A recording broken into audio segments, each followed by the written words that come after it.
Very well. Greetings and welcome, my friends, back to the next episode here, the Red Delta Project live stream Q&A and podcast. I'm your humble host, Matt Schifferly, with another episode to help you be fit and live free. And today I'm opening up the floor to you, my friends, to ask me anything. This is another general Q&A that I love to do, where we just let the conversation flow a little bit more natural. And to get us kicked off, I wanted to share with you, I just got in today in the mail these are blood flow restriction cuffs that I just got off of Amazon, fairly cheap. I think I paid like $7 for them. And I get questions all the time on blood flow restriction, and it seems to be getting a little bit more prevalent. In fact, I've had a couple of clients asking me, like, what do I think about this? And I always give the same redundant answer, which is damned if I know, because ultimately, an opinion that's not based on experience is just a guess. And I have no experience with it. I don't know anybody who's ever done it. All I could ever do is just kind of guess on what I've come across in the research and what I've seen in the gym, working in various gyms with thousands of people that come through all the time. So obviously, if I don't have an experience, I can't have a valid opinion. So I'm off to change that. So make sure that you're checking in here on the Red Delta Project YouTube channel. You can also subscribe to the blog, where I'm going to be posting any sort of musings and my experiences with it as well. Is it doable? Is it viable? Is it good for building muscle and strength? Or is it just a cockamamie, complicated way to basically reach the same stimulus for building muscle and strength? And also, don't forget, my friends, that if you are not subscribed yet to the blog updates, aka the Delta Digest, you'll also get my free course on getting started with building muscle with calisthenics, which includes 9 laws of building muscle with calisthenics, as well as the 28-day starting calisthenics challenge that I always like to give out to folks who are just starting on their journey. And that challenge I'm particularly proud of, because a lot of times when we get these fitness challenges, they're kind of under the guise of, oh, can you stand to do this challenge? Can you do it? Can you handle the demands of it? This is a completely different kind of challenge. Instead, this is a challenge that is actually meant to build motivation and momentum, not to break it down. Because usually one of the big challenges that comes with typical diet and exercise challenges that I come across a lot is it's really hard, it's really intense, it's really difficult to stick with. And that's why it's a challenge, is can you do it long enough? Can you last all 30 days or 60 days or whatever? And usually that's not the way to go about things for lasting results and progress. Because by the end of the challenge, you're burned out, you're sick of doing the darn thing.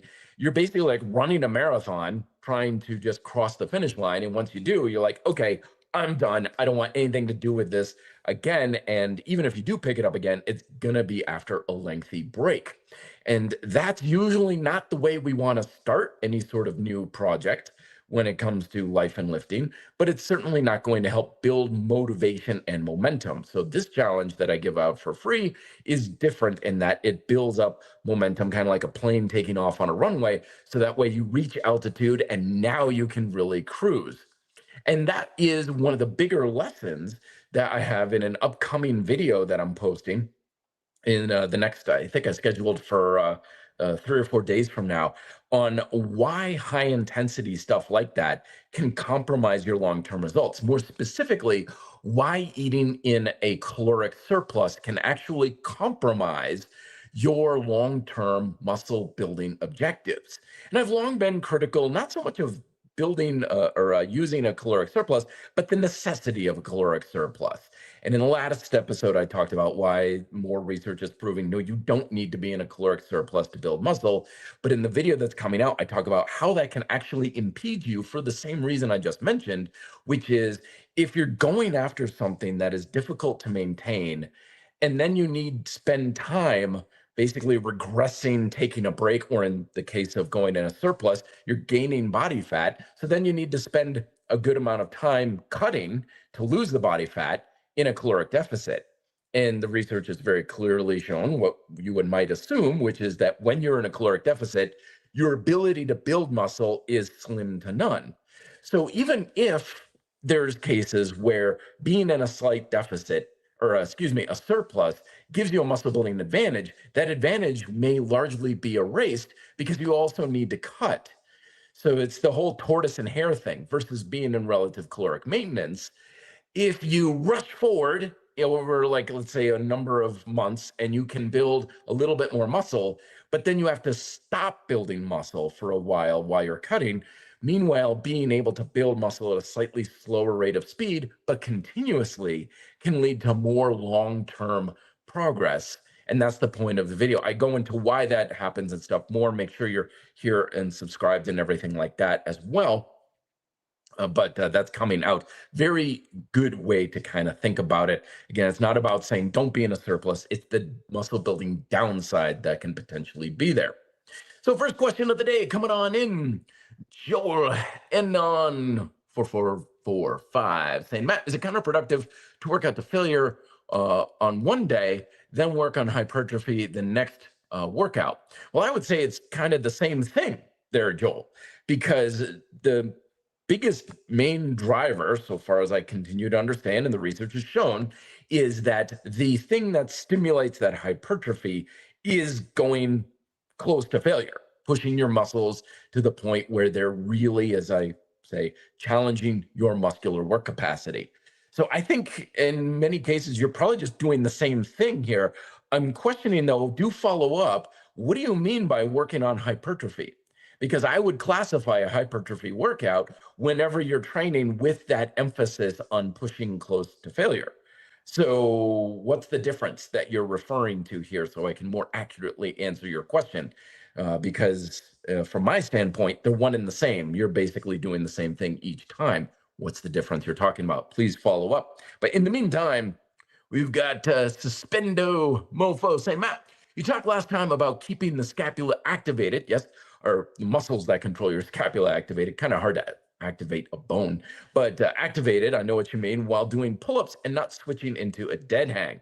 100% right. Tension chain can vary from rep to rep, as you said. Good. I'm hoping you're going after your experience with that sort of thing there, Suspend. That's very good. And not to say that you have to keep your shoulder blades locked. There was a video that someone sent me.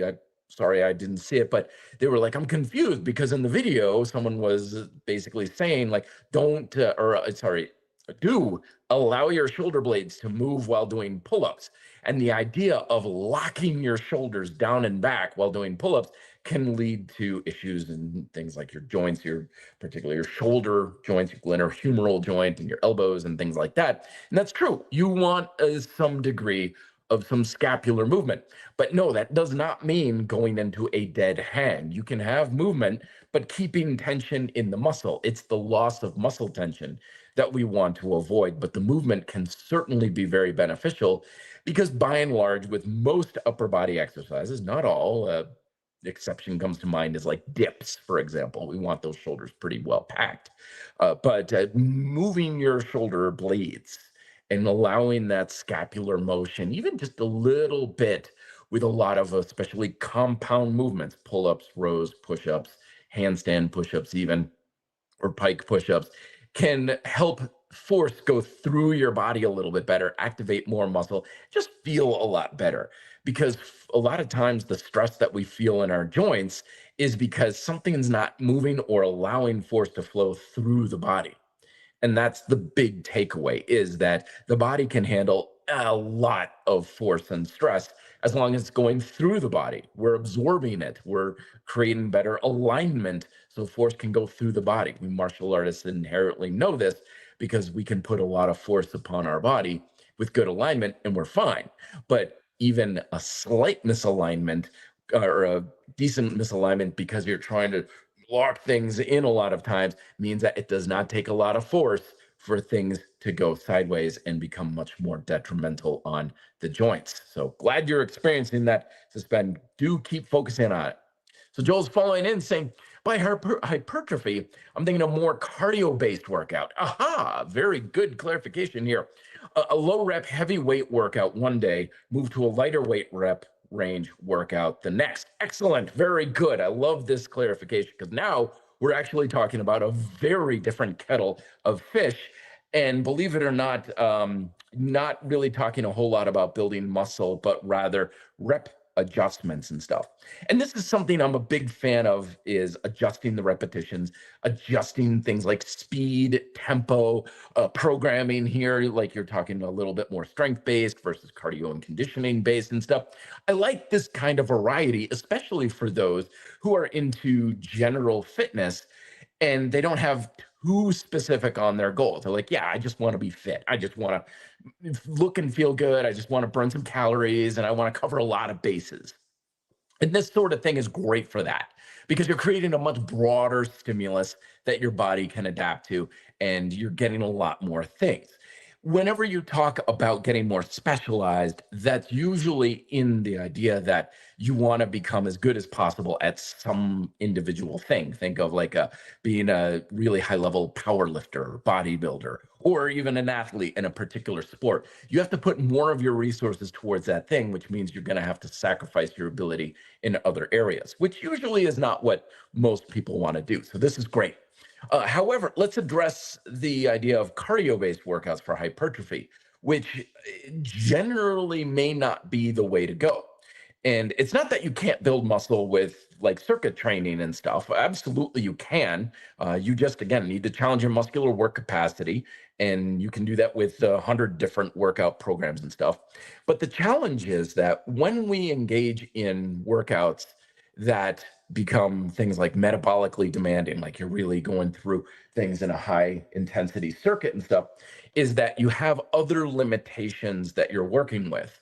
So in the case of building muscle, we want to be able to contract the muscle and challenge your work capacity, which means how much tension is in the muscle for how much time. So you're really getting those last couple reps in, right? There's the big stimulus for hypertrophy, so far as I still understand it, and the research is pointing in that direction. However, if you are doing an exercise format that's more cardio based and you're kind of, okay, all right, I just pushed this weight sled. All right, time to do a bunch of weight rows. Okay, here we go. And I'm doing my rows and stuff. And then you get maybe an arbitrary number, like let's say 15 bodyweight rows or something, but you're stopping because you're out of breath, because you're just mentally kind of tired and fatigued, or you're having like, okay, I got 15 reps, time to go to the next exercise, or you're racing the clock. Your ability to challenge your work capacity and stimulate hypertrophy can be compromised by that. And that's why, like I was saying earlier, that's great if you're like, yeah, just going to build some muscle, I guess, to whatever degree this does is fine. I don't really care. But when you get more specific about your goal and say, I want to focus on building muscle, generally you're not going to be better off with a very cardio based approach. Now, that kind of goes into conflict a little times when people will say, like, well, I do like supersets. Isn't that going to kind of get the heart rate up a little bit? And I'm like, yeah, that's great. It's awesome to get the heart rate up. I just did that in a workout today, as a matter of fact. The key, though, is your cardio and metabolic system the limiting factor you're working against? And so you're stopping your sets or you're stopping your workout when you're basically gassed out and your muscles are still relatively fresh. Then it's more of a cardio workout and less for hypertrophy with that sort of thing. And this is where programming is always super important, is that you want to make sure that you're not doing things just for the sake of making things hard, but hard in the right way. So case in point, again, with blood flow restriction that I'm going to start playing around with, this is definitely a way to make exercise harder. That's very clearly established. It's going to make, even just regular push-ups feel really, really hard. That's the point of it. But the question I always have is, it's harder, but is it more productive? Because there's a lot of ways we can make exercise harder without it being more productive. And generally, in life and lifting, when things get harder, they become less effective. Because what it's doing is it's taking energy and focus and time away from the thing that makes it productive and wasting it on things that aren't making it more productive. So just because something's harder doesn't mean it's more effective. And when we don't know what objectives we're going after, in this case, challenge your work capacity for building muscle and so on, then you don't know what hard work is productive and what isn't productive. And that's why a lot of people can waste a lot of time and energy just driving themselves into the ground in the gym. And they walk out and they're like, man, that workout totally kicked my butt. That was awesome. Not knowing that maybe only 10% of what they did was actually moving the needle versus guys like me, with a very focused, objective-based approach to training, we'll do a workout that looks like a sissy workout. And I'm like, that guy's a wimp. Look at how easy he is workout. He's barely pushing it. It's like, yes, but I'm getting a lot out of what I'm putting into it. And so there's the litmus test for you there. A lot of stuff to unpack. Question there, Joel. I'm glad you came in and asked, but I love the idea of high rep, low rep, basically going back and forth, but make sure you're going after the objective that you really want about that sort of thing.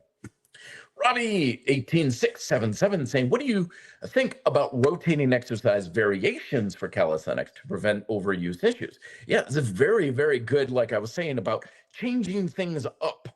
Before we were talking about changing up rep ranges, fantastic. I've got an article coming out on Dragon Door in the next week or two about avoiding isometrics burnout. And same idea, change up the variations, change up what you're doing, change the hold time, change the angle that you're working with. Same thing when it comes to calisthenics. It's all still the same idea, is adding a little bit of variety. So as long as you're still achieving your basic objectives, which you certainly would be, then these things can really make a difference.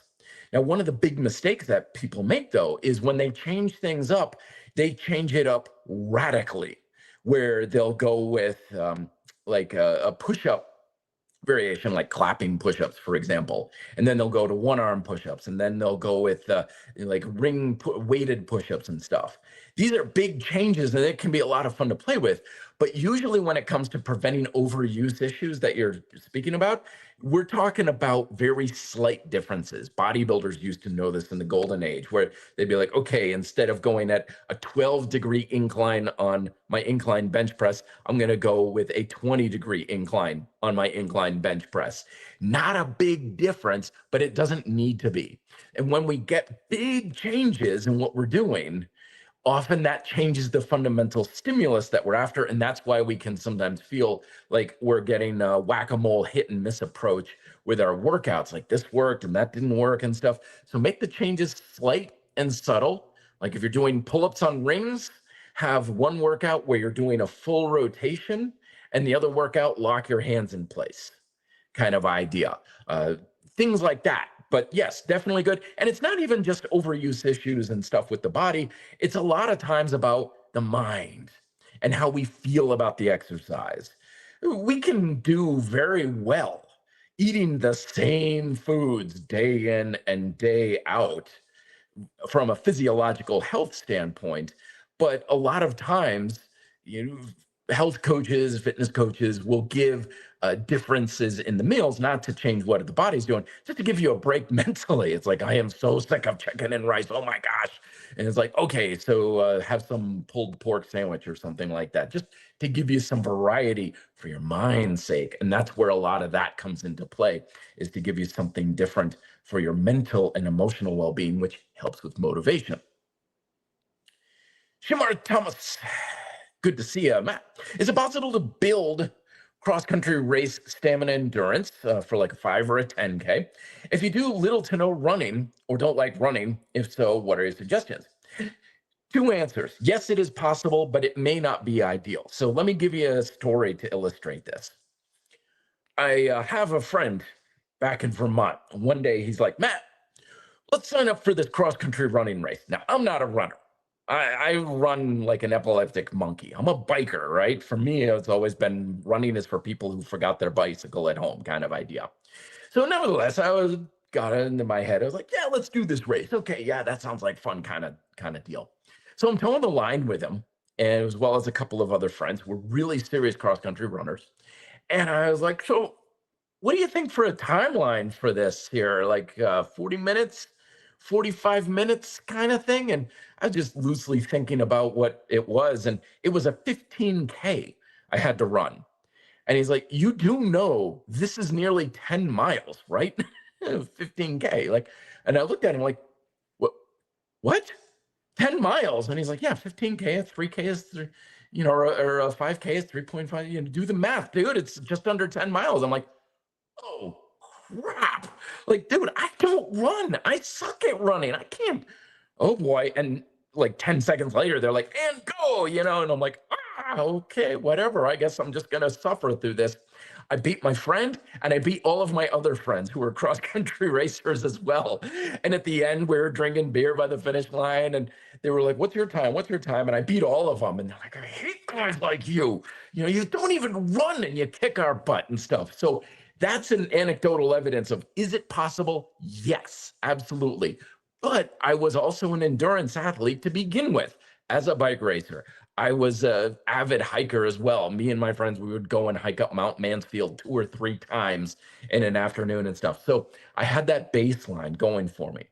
So if you're working on baseline activities, can you do it to a degree of proficiency? The answer is yes. If you want to be as good as you can be or really proficient at that, you got to do the darn thing though, because I'm sure I would have run a lot faster if I was actually running, if I was especially running cross country, and especially if I was running those courses cross country. And so it's all about how good do you want to be at it. But if you have baseline level conditioning, again, GPP, you certainly can be good for it. I mean, a 5K, 3.1 miles, 10K, 6.2 kind of thing. I know right now I could run a 5K. I haven't run more than a few hundred yards, probably getting late for a flight in the longest time, but I know I could do it. Could I do it well? No. Would I be sore for a week? Absolutely, but I could do it. I'd have the stamina. But if I was like, I want to run a 5K as well as I can, yeah, you better believe I'm going to be running for sure. So it all depends on to what degree of proficiency you want to do. Let's see here. More questions coming on in, fast and furious. Razi, updates on the Isoflex. I've seen a video where you mentioned it, but you couldn't find it anywhere you reviewed it. Yes, probably not going to be happening, sort of thing. It's something that I've had a bit of distance with it, and there's a long story behind it. I don't want to get into it right now, but yeah, probably not going to have a video or anything coming out on that sort of thing. But I'm sure if you look for it, you will probably be finding it. So Shamar, it's cross country, got that one as well. Ricky coming on. Good to see you again, Ricky said, man, I haven't seen you in years. Good to see you again. You look the same, face, I mean, but not the physique. Well, that's very generous of you, man. I think my face is definitely starting to show a little bit more age, especially since living out here in Denver. I get exposed to a lot more sunlight than I did back when I lived in Vermont. So thank you very much for that kind of remark about my face, because boy, if you look in the mirror, I've certainly got quite a few more wrinkles going on these days. People used to say, oh, you look so young for your age, and everything. That's starting to not be so much the case anymore. Michael coming on in. Michael Dropweight Dad is saying, how's martial arts journey going? Good. I have to attend a black belt testing tomorrow. We do these things for black belt testings where we basically go and get beat up. And so that's my project for tomorrow. But things are going okay. Things are going all right. Hips are not feeling the best these days. I've had a lot of health issues this year with especially my lower body. My quads were icing up. I had some chronic issues in my right hip not too long ago where basically I couldn't even bend over. I couldn't kick above my knees. A lot of this is now fixed, but the ways that I had to work around that, those habits are still kind of ingrained. So my lower body stability, especially with some of my more fancier Taekwondo kicks, is really gotten compromised, unfortunately. But I'm working on it, and you make progress where you can. So my lower body stability is definitely worse off, but my upper body power has significantly improved, despite the fact that I've now got this pesky shoulder issue. That's been my latest thing. I tell you, this has not been a good year for me health-wise. I've spent most of the year fighting some sort of injuries or illnesses and just general issues and malaise somewhere in my body. So despite all of that, still trucking along, still doing okay, making progress where I can. But it's been a rough year with all these sorts of things. And it's one of those things that life is going to throw you curveballs, especially as you get older. I'll be 48 in a couple of months. So it's just par for the course. Sometimes you put 35, 37 years of training into something, you're going to have your downturns and everything like that. Good question here. I love my family life. I love my life, excuse me. 8899 saying, what are your thoughts on sprinting? I like it. Makes you really good at sprinting. That's the long and the short of it. People have the two things to know about sprinting is that you just don't go do it. Like you want to be conditioned for it because it is a high intensity level activity. Remember, with high intensity stuff like lifting a big heavy weight, you don't just go do it. You want to warm up thoroughly for it, and you want to ease into it with some light versions of that activity. You don't want to just be like, oh, look, a hill sprint kind of thing. The other thing is you can do sprints many different ways. Like, again, I'm a cyclist.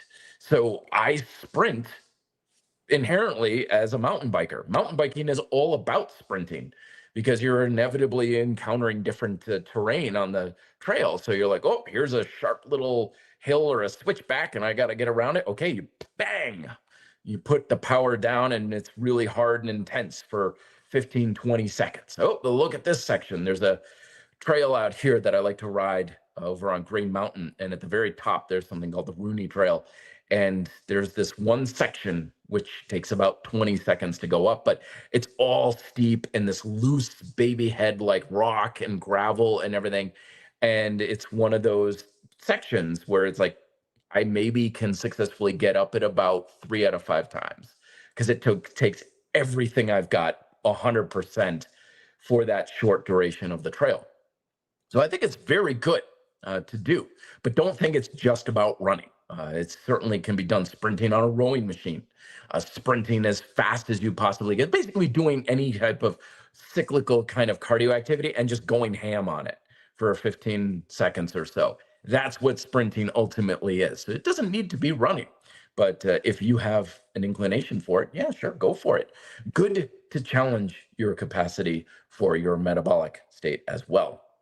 Hey, my man Joseph Bello following up saying, Matt, when I work out, I have been working on my muscle engagement and trying to make it better. So in the same rep range when you work out, how do you stay in the same rep ranges? I want to improve. Well, that's something to be aware of, Joseph, because when your engagement of your tension control, which is super important, gets better or worse and stuff, you can expect your rep ranges to change. A lot of times when I coach clients who have poor engagement, your ability to do the exercise can sometimes take a big hit initially. And this is because when we're doing an exercise, especially when your goal is just to do the exercise, like pull-ups, for example, then your body naturally just has adaptations and compensations to just get more efficient at the exercise.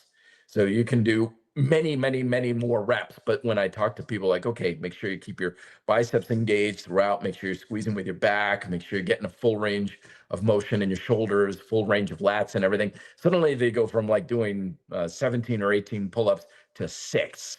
And it just falls like like, what? Oh my gosh, that's such a step backwards.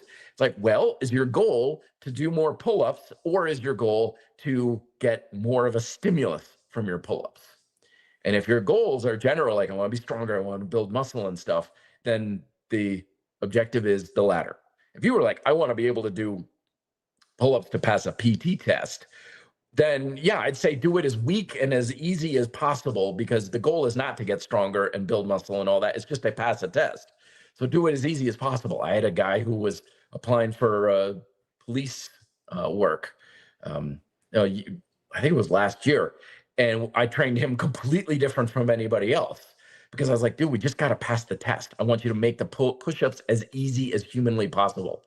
We're not here to make hay as far as building muscle and strength. We're trying to do them as efficiently as you can because the goal is not to be stronger. The goal is to just pass a test. And we want to make the push-ups as easy as possible. If he came to me later and said, I want to build muscle and strength, I'm like, okay, we got to reverse the entire process. This is why training for an athlete or as an athlete to pass a athletic test versus conditioning is completely opposite because you're creating a completely different stimulus. So when you are engaging your muscles better there, Joseph. Your reps go down. Yeah, great, awesome, good. Record it in your log. Okay, now 8 reps is the standard, not 15.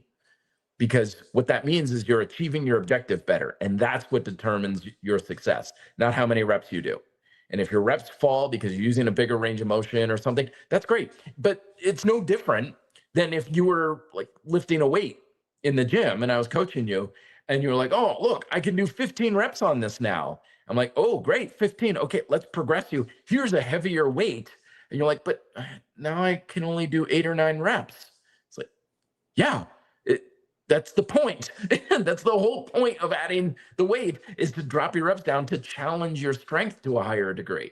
If you're still grinding out those last few reps and challenge your work capacity, you're creating the same stimulus for hypertrophy.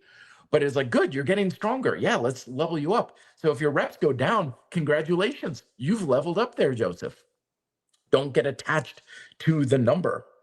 It's perfectly good for the number to go down. In fact, I usually prefer it in most cases. Blood flow, again, that's what's going to happen with this. I fully expect my reps to go down. Good, that's what I'm hoping for. Dave9503 say, Matt, because of energy issues, I've mostly staying to more of a push-pull squat type workouts. Yep. 1 or 2 exercises per group. Yep. Rather than doing something like bicep curls or support chains and stuff. Yeah, fantastic. Don't worry about it, Dave. So generally, you're going to find that you have energy for a couple of good sets, for a couple of good exercises per tension chain. And this is why in my beautiful strength program, using calisthenics to build a more attractive physique, I have your 3 levels, depending on how many exercises you have or you want to do, depending on your energy level. So yeah, 1 to 2 or 2 or 3 good hard sets for 2 to 3 exercises is where most people are going to fall if you're really pushing yourself. And if you're like, well, I usually don't get in a level 3, which is the single joint stuff like bicep curls and stuff, or even level 4 support chain stuff, don't worry about it. You're not missing out on much. That's why I have the level system with beautiful strength, is put the most important stuff first. So you spend your energy on the stuff that's going to deliver the greatest stimulus for the best impact. And then as your energy level you still have it, then you work on less and less and less important things. Still good going to move the needle, but not where you want to put your energy. So it prioritizes what exercises you want for the best effect. And if you're saying, yeah, but I still want to get it in, well, just throw it in a little bit here and there whenever you can throughout the week, or maybe as a warm-up. Support chain stuff is great for your warm-up, because it's not too hard, it's not too committal as far as time and energy goes. You can just warm up with that. This morning, I was waiting for a client at Capra at the bodyweight gym. I was like, oh, hell, I'm going to get some extension work real quick. And I got a couple of quick sets of hip extensions on the suspension straps. Felt great. My tension control on my glutes is way better than it was before. Hamstrings are feeling good and everything. Got a couple good quick sets. I didn't even really care about the reps. I'm just working on, engaging the muscle and stuff. And he showed up. He's like, okay, time to go. I'm like, great. And a lot of times that's all I'm doing for my support stuff. It's not in a workout. It's not hard. It's not focused. It's not even planned or programmed. It's just, I get it wherever I can, because it's really, frankly, not that important in the long run in most cases anyway. Oh, Loyalty is saying, did you watch the UFC today? No, I didn't. I haven't caught up on anything with MMA and the UFC in years. I had a buddy who would always have like UFC watch parties and stuff like that, and we'd get together and have snacks and beers and stuff like that. But he moved to Florida, and there went all my attention on the UFC. So I don't know it from anything. But what happened? Did something happen today? Fill me in and let me know if anything cool happened on that sort of thing. Let's see what else we got. So Dave, so tell me about this one here, folks. So Dave is saying you have 2 separate streams going on right now. So here's the question I have for you, because the streaming service that I use has this option now where I can have it in both vertical and horizontal mode. So as I'm looking at my screen right now, I've got both showing. Is that messing you guys up on that? Because I wanted it to be okay for those who are on their phones and whatnot, watching vertical versus horizontal for different platforms. So is that messing you up, Dave? Does it look really weird? Should I just stick with the horizontal or something? Let me know in the feedback if it's kind of screwing things up for you. Thank you very much. I think that's what's going on. I know I've got this on YouTube, Facebook, and Twitch. So maybe that's what you're talking about, but do let me know. Michael saying, battling tennis elbow during my lateral flies. Ouch, man. I'm self-experienced with performance my side lateral flies with thumbs up, which reduce the pain. Any suggestions for the delts? Yeah, what about bending your elbow with that? So lateral flies, if you're using dumbbells, works kind of with bands as well. You're decreasing the leverage by having the arm out. So you need a heavier dumbbell. You may want to be able to do this with a band that's anchored down low on a door. So it's kind of like coming out and up at the same time. But try that with a bent elbow there, Michael. That may be the way to go, where your fist is facing forward and your elbow's bent 90 degrees.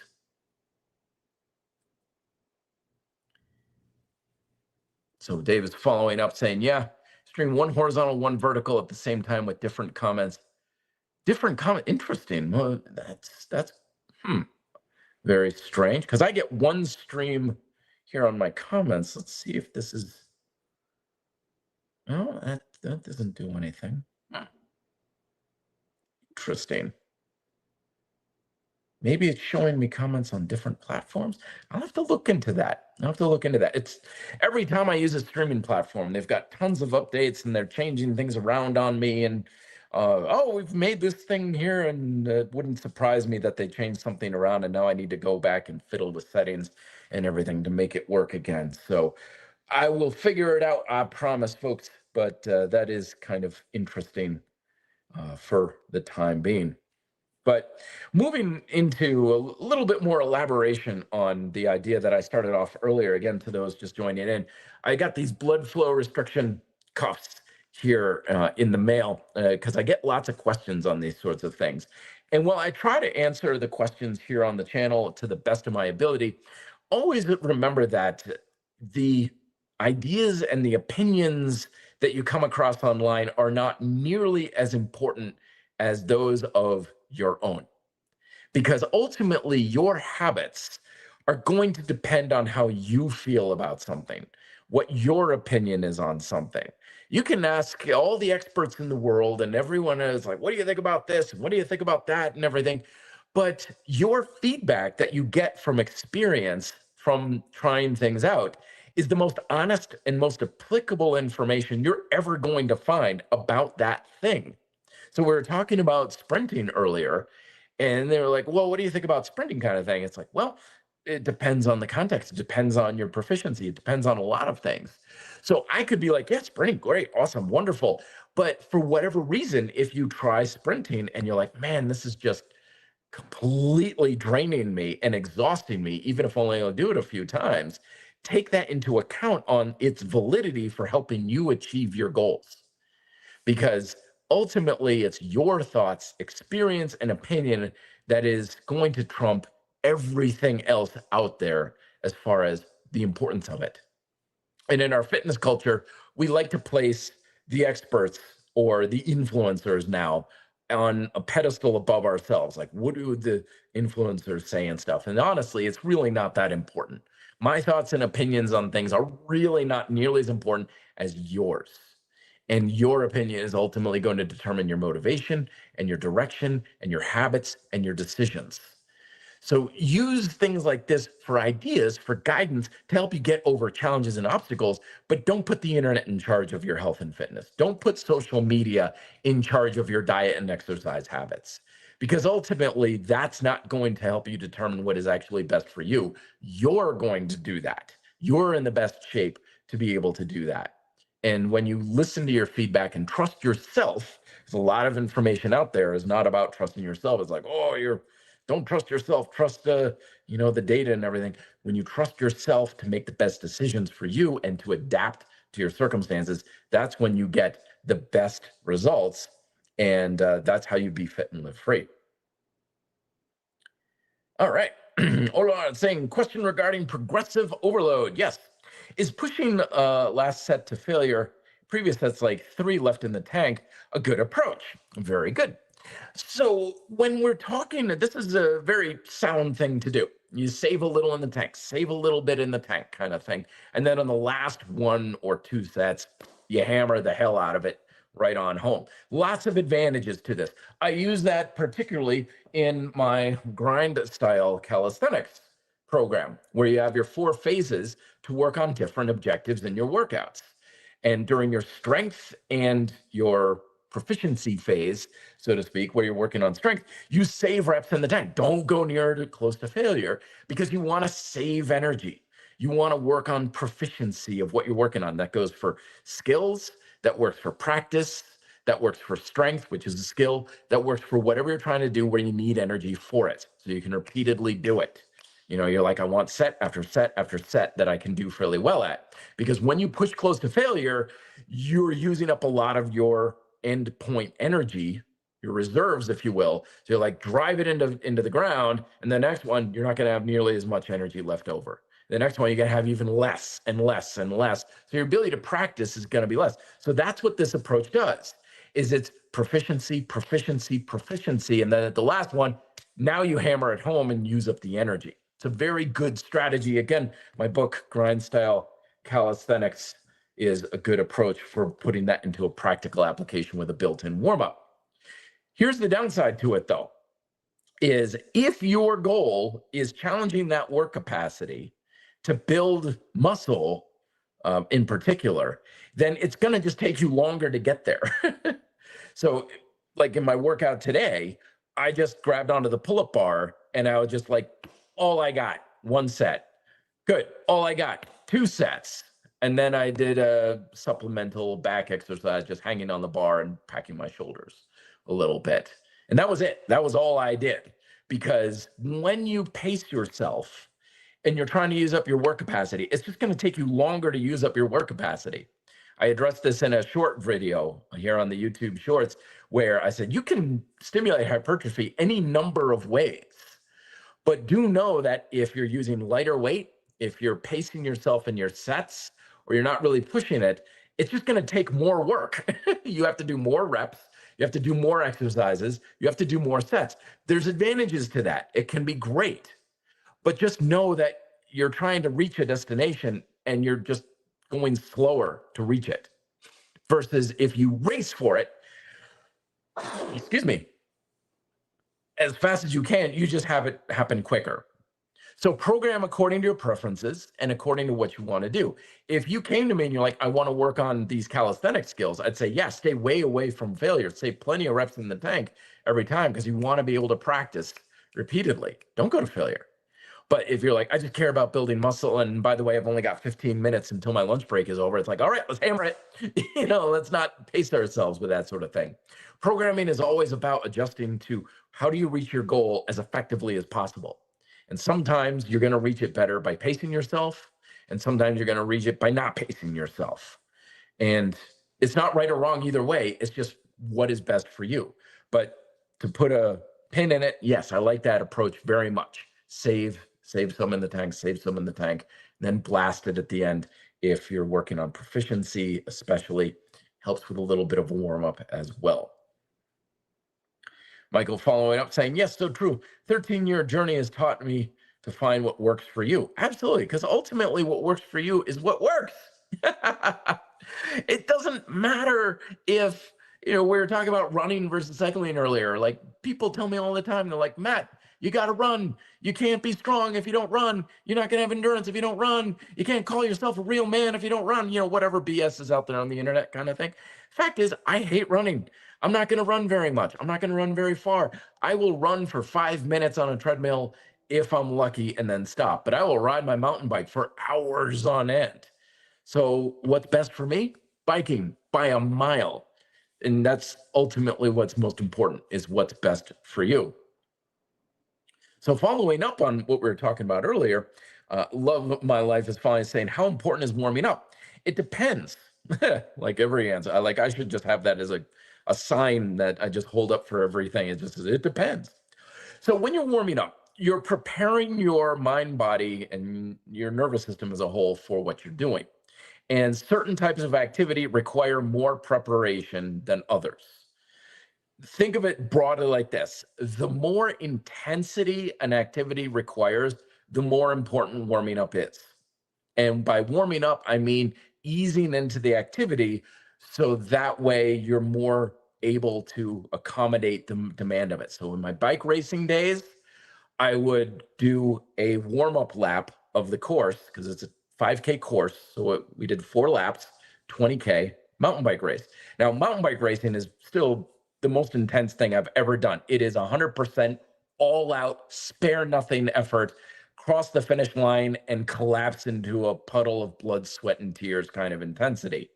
So because of that intensity, I would do that warm up lap because the demand on my body and my nervous system was so high, I needed to ramp it up. Same thing if you're going to do a really heavy lift. You got to ramp that stuff up. You don't just go up to your max deadlift and just lift it cold. You ramp it up. However, if you're doing an activity that isn't really that intense, like those pull-ups that I did today, I'm just going to do some pull-ups, get a near failure kind of thing. Okay.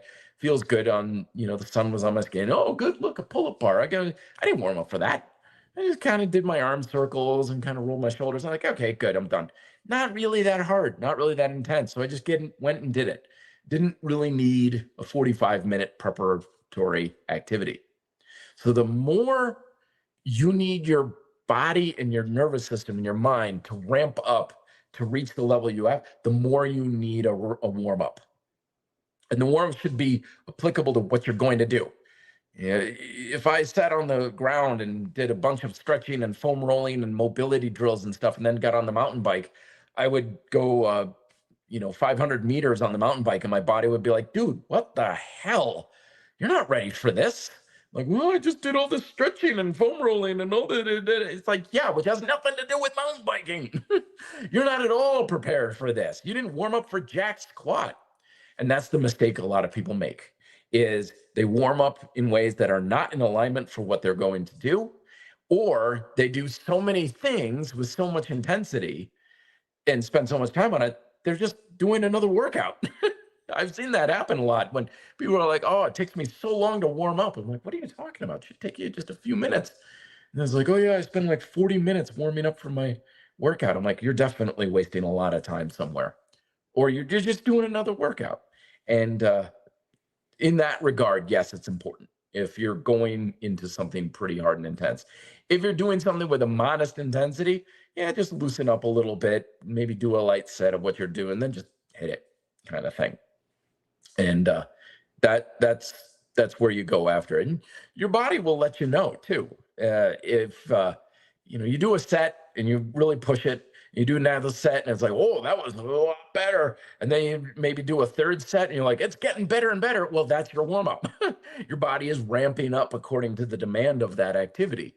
So great, you're getting it in anyway. So you don't need a lot more of other activities and stuff like that. And yeah, so it can be important, but it depends on what you're going to do. All right, folks, what other questions can I help you with? What else can I address for you? We have the holidays coming up. Don't forget, Thanksgiving is next week here in the United States. And then we've got the Christmas holiday rush and everything coming on. And because of that, like every December, I put out the Red Delta Project video advent calendar. From December 1st through the 24th, it's like those little advent calendars with the little doors behind them. You get treats. I do that here on the RDP YouTube channel. Every day, I'm going to have a special video with a special actionable tip through December the 24th.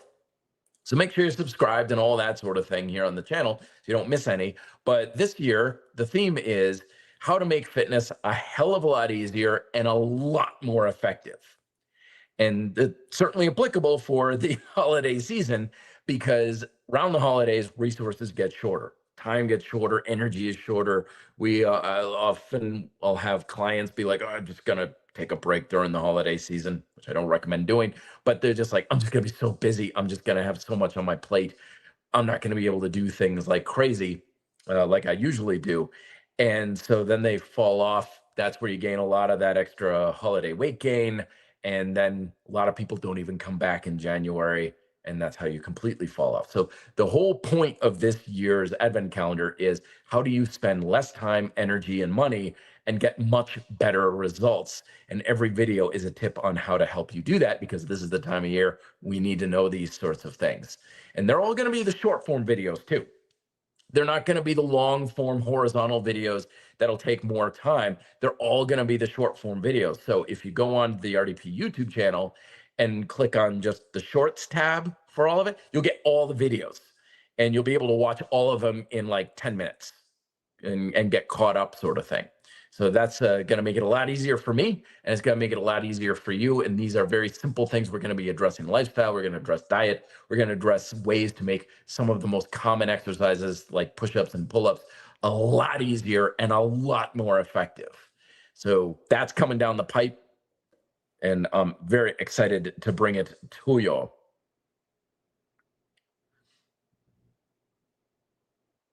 Hey, welcome back, my friend. Loyalty in this business. Saying, lost my old profile. Now refound your channel after a couple of years. Welcome back.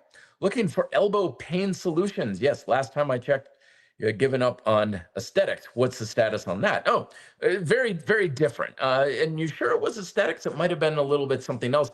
There was, so let me catch you up to speed. Two things here. Elbow pain, first and foremost, don't do things that hurt.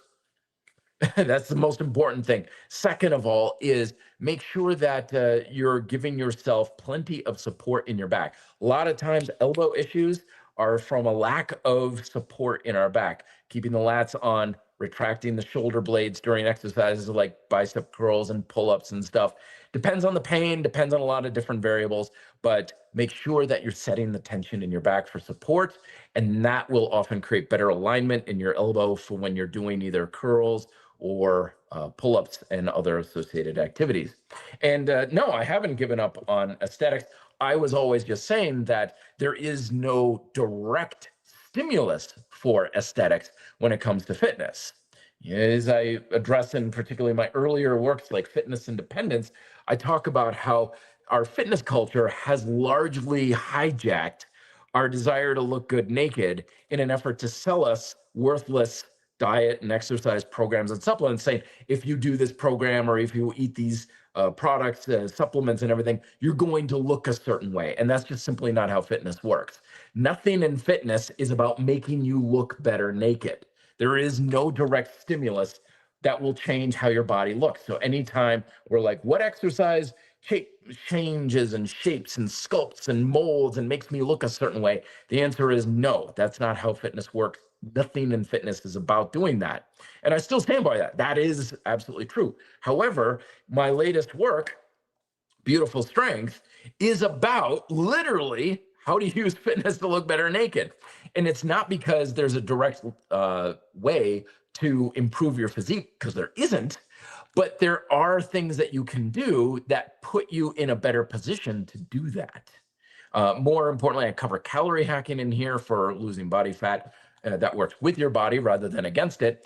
And of course, the best calisthenics exercises. That is basically an adaptable body weight bodybuilding approach for helping you to build muscle for changing how your body looks. So while yes, there is no direct stimulus for not hypertrophy, for aesthetics that makes your body look different, you can certainly influence it with a sound approach, which is exactly what Beautiful Strength is all about.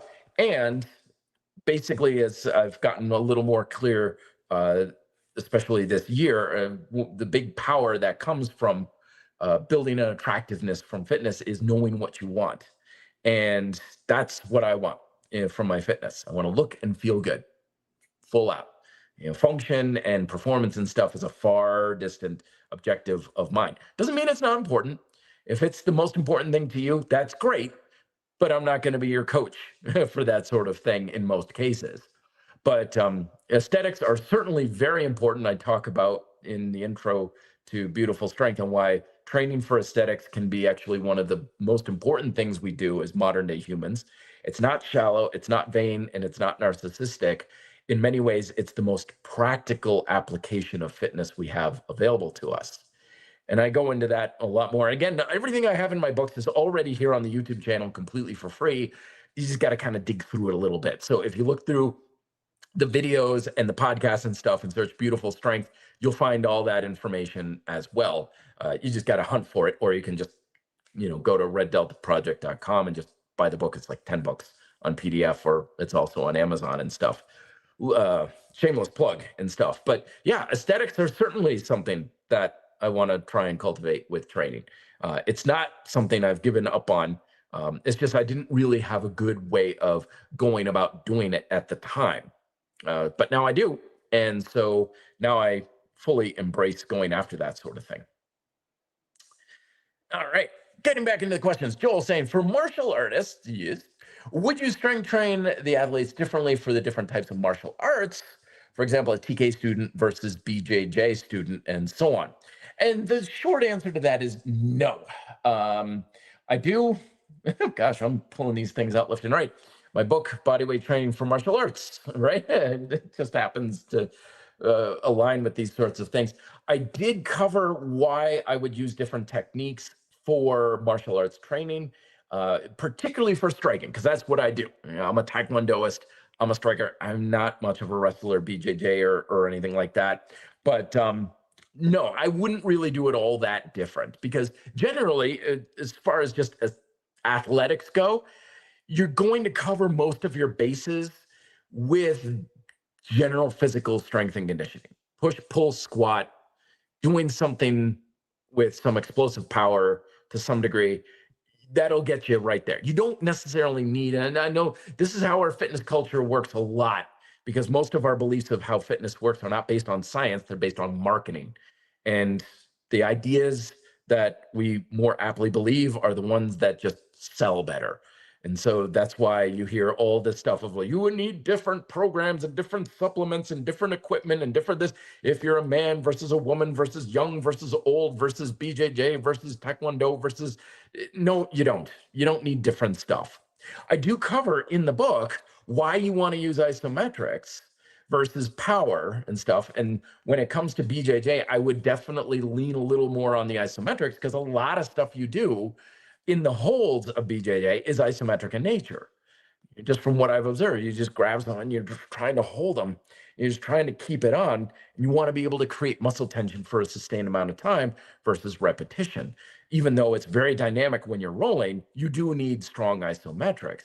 But again, you don't need a whole lot of different stuff for that. Just hold the bottom of a push-up position or the top of a row for 10 seconds on your last set, and you're covered. It doesn't take a whole lot. So by and large, no, I wouldn't do anything different, but I would certainly lean on a bit more isometrics. Just I think it can have some carryover, but I don't think it's going to make that much of a difference, sort of thing. Sorry, my ears are plugged up here, folks. Oh, my goodness. Loyalty in this business following up. So maybe I misunderstood. I remember it being related to cutting or counting macros. Oh, I see what you're saying there. Thank you for the thoughtful answer. Very good. Yeah, I'm not a big fan on a lot of the stuff that people practice for the sake of aesthetics. Bulking, cutting, counting calories, diets, a lot of that sort of stuff that people do for the sake of aesthetics, I don't practice, nor do I really believe it's practical for most people to follow. And I've been putting out videos on, again, addressing bulking and cutting, why it's not necessary, why I think it can hold you back, as I mentioned earlier in today's episode on the video that I'm going to put out in a couple of days on why bulking can actually hurt your long-term muscle building progress. And yeah, I'm still not a big fan of that sort of thing. Again, every tool has its place. There's a time and a place for everything. But a lot of times in our fitness culture, when people are looking to change their physique, things like that get portrayed as being necessary. You have to bulk, you have to be in a surplus, you have to count your macros, you have to count your calories, you have to do all these sorts of things. And the simple fact of the matter is you just don't. You don't need to. There's plenty of people out there who get jacked, who look great and stuff, who don't do any of that stuff. And if that's the case, then that just points to, it doesn't mean it doesn't work. It just means it's not necessary. And that's one of the biggest messages that I want to convey here with everything I have here at Red Delta Project, which is addressing the things in fitness that are necessary. because a lot of the messages in our fitness culture will portray something like, this is necessary. You have to follow this rule. You have to follow this dogma or this ideology. And when we have necessity, we have dependence on that thing. We become dependent on it in order to achieve what we want. And the more we depend on something and the more things we depend on, the less personal freedom and power we have, because we're giving our power and freedom to that thing. Like, oh, my power and ability to have a good workout depends on a 20-minute lengthy warm up and my pre-workout and 100 other things and stuff. When you have that much dependence, you don't have that power. And that's the point of Red Delta Project. It's not just to get you great results and building muscle, losing fat, and improving performance. That's great. But it's to also break you free of the dependence of the ideologies and the rules and stuff that hamper those very results, while also compromising your quality of life, because they create a lot of stress on body, mind, and lifestyle by pulling you out of alignment, forcing you to unnecessarily grind your way through your fitness career. So you're working twice as hard for half the results. And again, that's why I have the RDP Advent calendar coming out December 1st.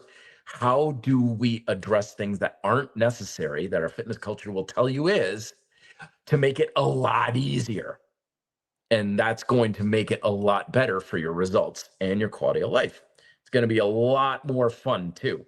Believe me, a lot more fun. Yeah, and this is a common example why. Love my life, 8899. I once bulked and gained 30 pounds. It took me 4 months to get it off. Never again. Yeah, so that's the point of the video, is when we think we need to be in a surplus, and to be clear, a caloric surplus is when you're eating more calories than your body needs for anything, including building muscle, you put that extra surplus on as fat, which then necessitates needing to take it off, right? If you want to have a physique that you're trying to build. Well, yeah, in a surplus, when you're eating more than necessary, that can give you a slight advantage for building some muscle. Absolutely. However, it's also very clear that being a caloric deficit to lose body fat makes your ability to build muscle slim to none. So my man here who spent 4 months trying to get that pounds off, imagine if I came to you and I was like, how would you like to work out hard in the gym, but have no chance of building muscle for 4 months? I don't know many people who take that offer, but that's exactly what bulking and cutting does for us. Is it says, I'm going to make you work out year round, but only be able to build muscle potentially for a portion of the time, versus we can build muscle in a relative caloric balance and give yourself a good chance of building muscle all the time, year round. And that's why it's the tortoise and the hare. Sprint forward, make progress real quick, but then stop and maybe even regress a little bit, or consistently make progress throughout the whole time. And usually that's the consistency of the progress where you're going to win, my friends. Question concerning one of my favorite tools, Isometrics. What are the best Isometrics moves that translate to more push-ups and pull-ups? Very good question. Well, basic push and pull is going to be your best way to go here, my friend. For pull-ups, basic rows. Now, I know a lot of times in our fitness culture, rows and pull-ups are considered very different exercises, but they shouldn't be. They're both pull chain movements. You're talking elbow flexion and shoulder extension while creating isometric strength for your grip in both cases. So if you get stronger at rows, you'll be stronger at pull-ups and vice versa. They're both fundamentally the same thing, just applying the force in a different direction. But the row will also give you better lat activation and being able to pack your shoulders behind your ears back, which goes a big way towards better pull-ups. So rows, isometric rows for sure in that context, either the bent over row or the seated row that you can do there with your feet on the platform. For the push-ups is the standing chest press. Now, I know with the Isomax, you can do the Isomax press horizontal like a bench press with the strap around your back or behind you on a weight bench. And that's great, and that certainly will carry over. However, the reason why I'm mentioning the standing chest press is because it really helps with that idea of squeezing your elbows in while packing your shoulders in order to engage your chest with that standing chest press. Takes a little bit of dialing in to get the technique down, but when you get that, you'll have far more activation in your chest and stability in your shoulders with the ability to use your push chain, chest, shoulders, triceps. That stability then will carry over to your push-ups, and you'll be a hell of a lot stronger, because a lot of people don't have that stability with push-ups. They come down in the push-up and they lose their shoulder control, and they got the hunching going on and stuff, which will always not only impair your push-up performance, but also bring more stress into your joints. So standing chest press, seated row. Practice it as a warm-up before your push-pull workouts. Just a couple of sets, 10 seconds or so each one. See what it does for you. I think it'll translate very well. I think it'll be very enlightening for you with that. Gosh, I cannot get my ears to pop. I am at altitude, but didn't do a whole lot with things of that nature. Gromit saying, even like Mike Mincer said, we don't need to be in a surplus. Yeah, so this is the thing though, folks. Like, I'm all about questioning the necessity of the rules in fitness, not questioning the validity of them, right? We spend way too much time trying to ascertain whether or not something is effective in fitness. You know, can you build a surplus better for building muscle and all these sorts of things? Largely worthless questions on what is effective, because there's so much nuance from one situation to the next, one person to the next, that what's actually going to be effective is not going to be determined by questioning generally what is most effective. When we understand what is necessary, though, that gives you the ability to understand what's best for you, for actually what's going to be most effective. Because what's most effective is what's most effective for you, not what happened to some rats in a lab, but also gives you the power to make your own best choices. And it's very easy to understand what's necessary in fitness. You know, because if we're trying to find out is something effective, we can go through reams of research. What do the studies say? Asking the experts, go down internet rabbit holes for days at a time, going and trying to figure out. One guy says it's effective, the other guy says it's not effective, and necessity, way easier to figure it out. If it's necessary, it always happens. Case closed. So let's put it into perspective. If eating in a caloric surplus was necessary to build muscle, that's the only time and place and instance when anyone would ever build muscle throughout the entirety of human history. Okay? It always would happen. And it would never happen outside of that condition, ever. The very fact that we have evidence in the lab and anecdotal evidence, you know, Mike Messer, like professional bodybuilders, Simeon Panda himself is like, yeah, you don't need to bulk and cut. He's jacked as hell, right? The very fact that we have examples of that proves it's not necessary. Flat out. There's no need to question it. There's no hums and haws. There's no gray area. If people are out there getting a result without a thing that simply says the thing isn't necessary, it doesn't mean it's not effective. It just means it's not necessary. And that breaks us from the shackles of the dogmatic ideologies that say we have to do it. And that, my friends, is where you have empowerment. That is where you have the ability to do what's best for you and to make your own best choices. That is how you be fit and live free. And on that note, I will end on today's session. Thank you, everybody, for coming on in. Much appreciated for your questions. I love chatting with you folks. Also, to give you a heads up, my schedule is going to be changing in the new year. So these Q&A sessions are more likely not going to be happening on Saturdays. I might do impromptu one here and there, just because this is a lot of fun for me. But I'm going to be doing it on Wednesdays. Wednesday afternoons is what I'm thinking moving forward. But don't forget, I also have the audio replays on these on your podcast directory of choice. They're always here on the Red Delta Project YouTube channel. You can go through the archive and everything to find stuff that you may have missed. If you want to dive into that, I've got literally thousands of videos, lots of episodes here and stuff like that. And because it is a podcast, please do me a favor, leave reviews, like it if you're on YouTube, all these sorts of things that help to support Red Delta Project. Takes a couple seconds for you, but it's really good karma. Really helps me out. Much appreciated. I will see you in the next episode that I may, oh boy, next weekend's going to be traveling and everything may or may not happen.